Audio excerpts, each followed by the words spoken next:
Hello ladies and gentlemen, I am Malvin Nagac and I'm here to talk about MOSFET transistor. A MOSFET stands for metal oxide semiconductor field effect transistor. It is a semiconductor device that is widely used for switching purposes and for the amplification of electronic signals in electronic devices. A MOSFET is a four-terminal device having a source, gate, drain, and body terminals. In general, its body is in connection with the source terminal, thus forming a three-terminal device such as a field effect transistor. It is generally considered as a field transistor and employed in both the analog and digital circuits.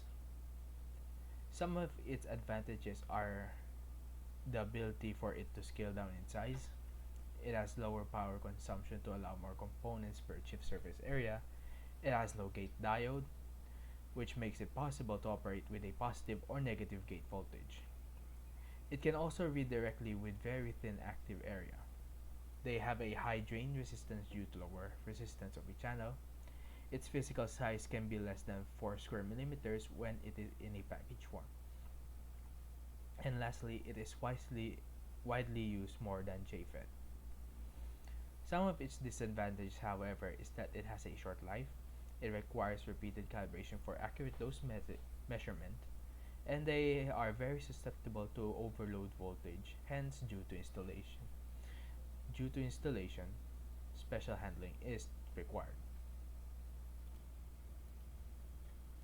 So now that we know what the MOSFET circuit is about, let's try to create one. First, you start by opening a new schematic by pressing this button or using your keyboard shortcut Ctrl N. So to create your circuit, we start by having voltage sources, voltage 1 and voltage 2. This can be done by pressing V or by going to your component section and searching for voltage, which will be this one. And you will now have a floating voltage that you can place anywhere. Now let's remove this one voltage. So now we add a capacitor. That can be done by pressing C. To rotate your component, you just press Ctrl R. And now you have rotated your capacitor.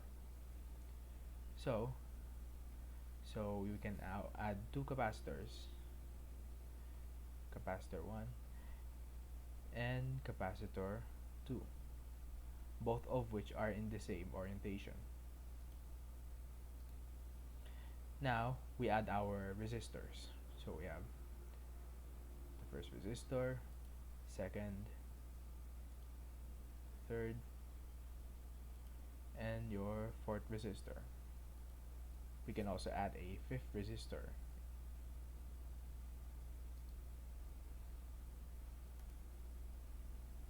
Now we add our most important part that will make this a MOSFET circuit. Press your component and search for NMOS. This will be your MOSFET transistor. So with this, it should be aligned with your other parts. And now you have your components. But these components will not work if you don't have your wirings connected to it. So to add wirings, you press F3 on your keyboard, and that will now enable you to draw wires. So you start by clicking on the endpoint of a device, and whenever you're about to change direction, you click on it. And now you can now move to the right. We're about to go down in this circuit, so we click again, go down, and since this wire will be divided into two, let's focus on one side first. So we go left, click, down, and I'm pretty sure you're wondering why I am passing this wire to the components, because it's allowed.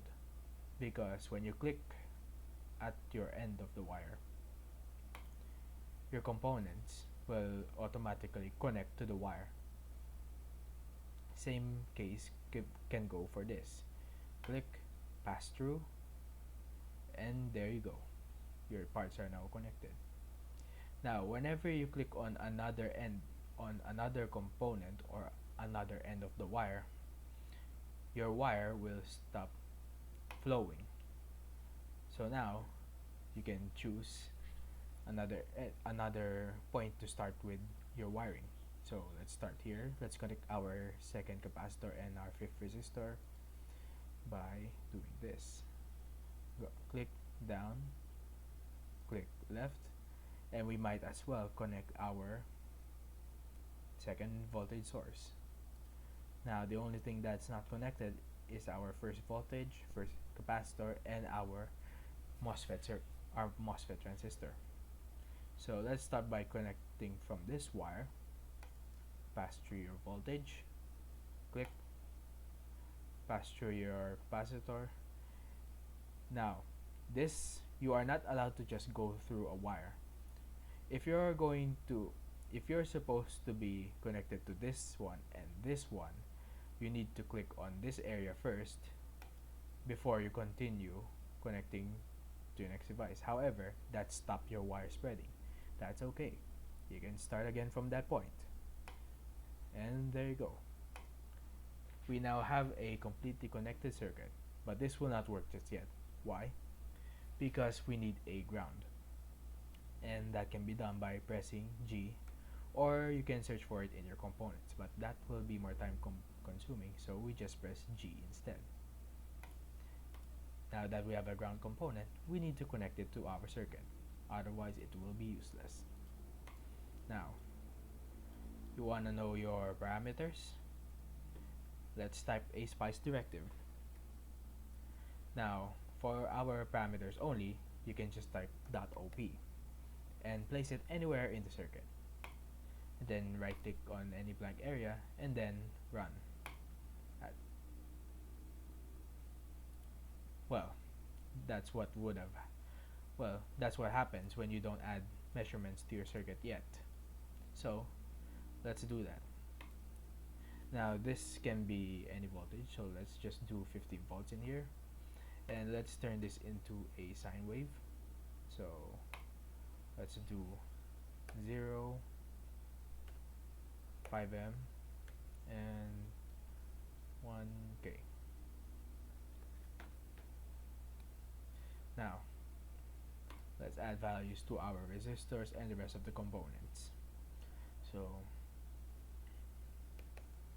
this becomes 365, and then 1K,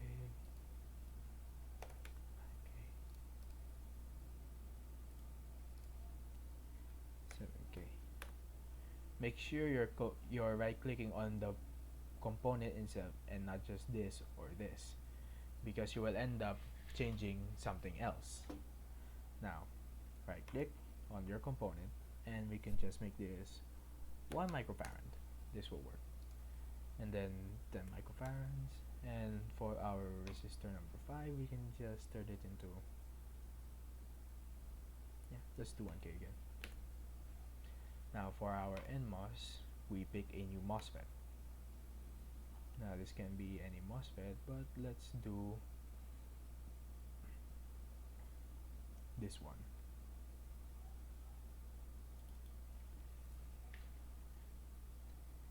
So now let's double check. It has measurements, measurement check.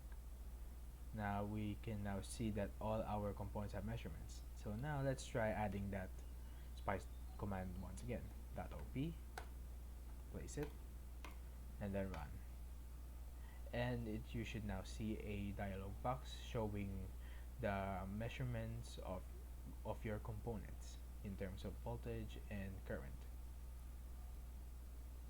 Alright, now that's done, we can also learn how to find its waveform. So now I'm pretty sure you're wondering why I removed that OP, because it will not be necessary and it is now useless at this point. So before we start with our sine wave, let's add some labels. And your labels can be done by pressing F4 or pressing this button instead. So let's type F4, VI, so let's place it here, place it here and here. And we can change the name of this one to VO, which signifies input voltage and output voltage. So now we can now start with forming the waveform. Start by typing that tran 0, 10M, and 0. So place it anywhere. Now next, this command will allow our graph to exist.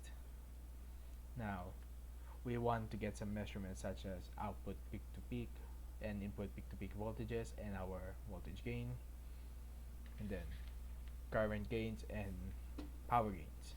So to do that, we press S again for our spice commands, and now we start typing .mes tran VO peak to peak. Now VOPP here is just a label name, so you can name it anything you want. But this here, PP, will tell the program that you are looking for the peak to peak of what exactly. Here, this is where it will find out that you are looking for peak to peak voltage of your output by inserting your label in here. Now that's just one label, and whenever you're trying to measure things in this program, you need one line dedicated for each measurement. So you can go to your new line by pressing Ctrl M, but this can also be done by pressing Ctrl Enter. Now next would be our input peak to peak. This will same .mes tran VIPP peak to peak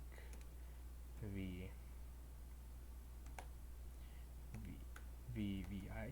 That's our input label name. And then next would be our voltage gain .mes tran AV param VOPP divided by PIPP. Next line. Now let's do our current parts. .mes input current peak to peak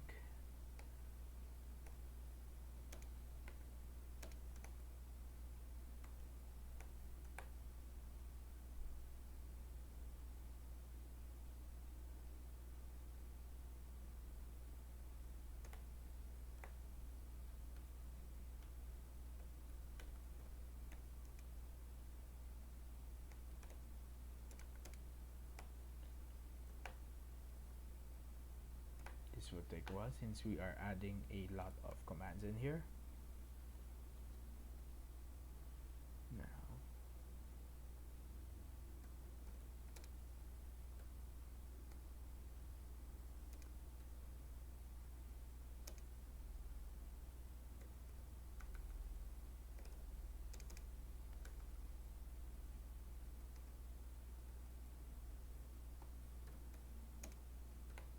this is our power gain.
now that we have all our measurement commands, we can now right click and press run, and you have noticed that there is now a plot plane in sight. Now if you will hover your mouse over the labels, you will notice that it starts to become a probe. Once you click on that, you will notice that a waveform appears. Well, this is the sine waveform of our input voltage. So you'll notice that its positive peak is 5 MV and its negative peak is negative 5 MV. And that is fine since that is what we set for our sine wave. Now let's check our output voltage. You will notice that it's just a line. So now we can see their difference by adding a plot plane and moving this one to another area. And if you compare them, you will notice that it just looks like a line with very little, that it almost looks like a straight line. But if you separate it, you will notice that it's also a sine wave.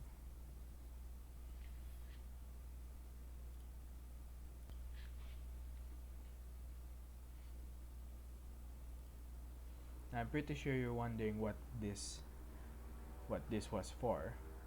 Well, if you right click the blank area of the screen and check the view section, you will notice that there is a spice error log. Now you will notice that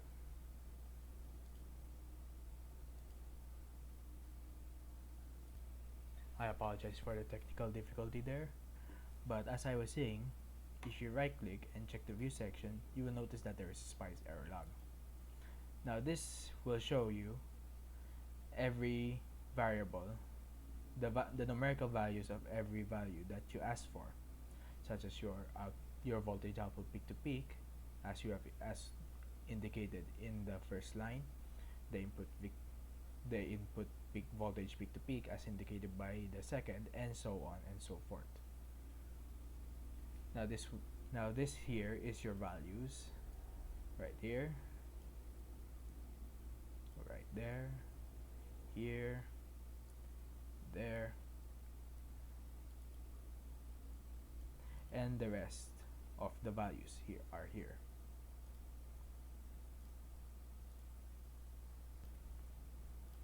Now let's go back to the graph. As you can see, aside from the labels that I have entered where you can press on, you can also add more traces by right click and add plot plane, then right click on this area and then add traces.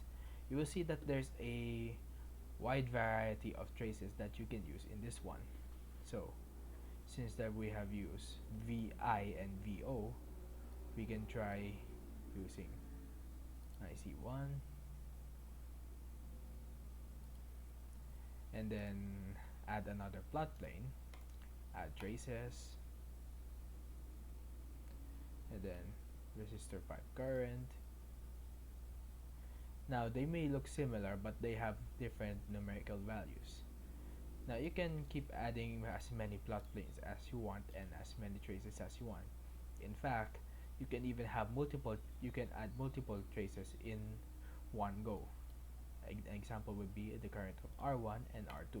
Just click on it, press OK, and now you'll see that R1 and R2 are now being displayed.